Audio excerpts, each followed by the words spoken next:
Kitchen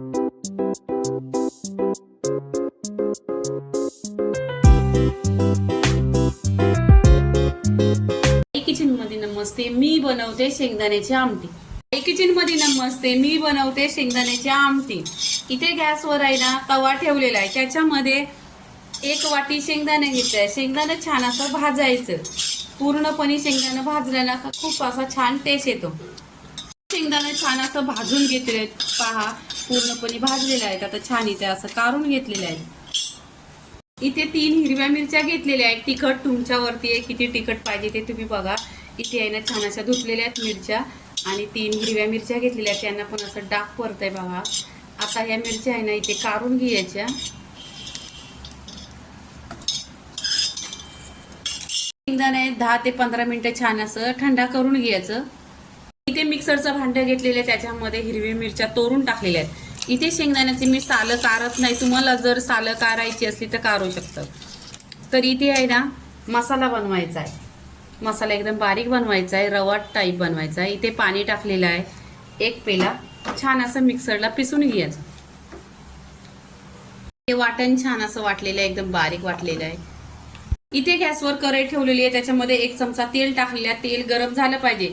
तेल गरम झाल्यानंतर आहे ना त्याच्यामध्ये राई टाकले, राई पूर्णपणे फुटली पाहिजे, तरतराची झाली पाहिजे। आता इथे जिरं टाकायचं, जिरं पण छान असं तरतरलं पाहिजे।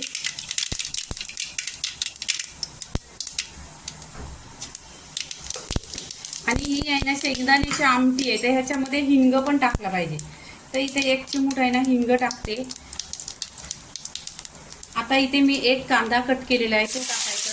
कांदा पण छान असा गोल्डन कलर झाला पाहिजे, छान असा आहे ना तेलावर परतून घ्यायचं।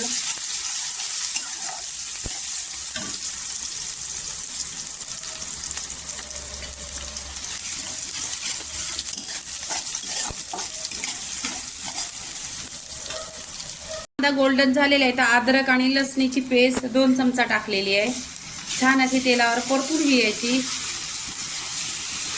इथे सुके मसाले टाकायचे, काश्मीरी लाल मिरची पावडर 1 चमचा, ही फक्त कलरसाठी आहे। हळदी पावडर चिमूटभर, धना पावडर चिमूटभर आणि गरम मसाला 1 चिमूट, कारण 3 हिरव्या मिरच्या टाकलेल्या आहेत आणि घरचा मसाला टाकलेला आहे अर्धी चमचा। आता इथे आपण आहे ना जो वाटण वाटलेला आहे तो टाकायचा इथे।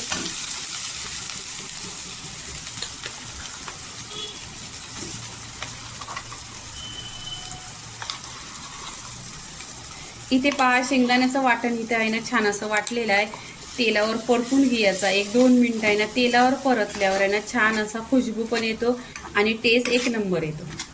इथे आहे ना आता पाणी ओतायचं आहे, तर मी पाणी आहे ना गरम करून घेतलंय। गरम पाण्याने आहे ना लवकर भाजी होते कोणती पण।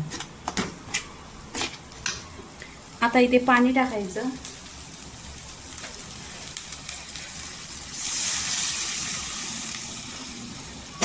याच्यामध्ये आहे ना जास्तच पाणी टाकायचं, कारण हे शेंगदाण्याच्या फुटाने आहे ना लवकर घट्ट होते कोणतीही भाजी असली तरी।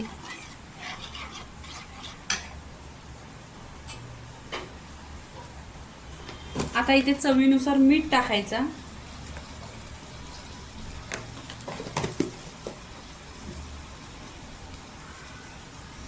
आता इथे आहे ना ढाकण लावून 10 मिनिटं छान अशी स्लो गॅसवर शिजवून घ्यायची।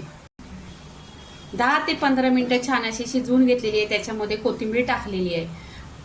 आणि घरामध्ये भाजी वगैरे काय नसलं तर शेंगदाण्याची आमटी बनवायची। तर शेंगदाण्याच्या आमटीचा पूर्णपणे व्हिडिओ झालेला आहे। लाईक करा, शेअर करा, सबस्क्राईब करा आणि नेहमीच खात राहा। धन्यवाद।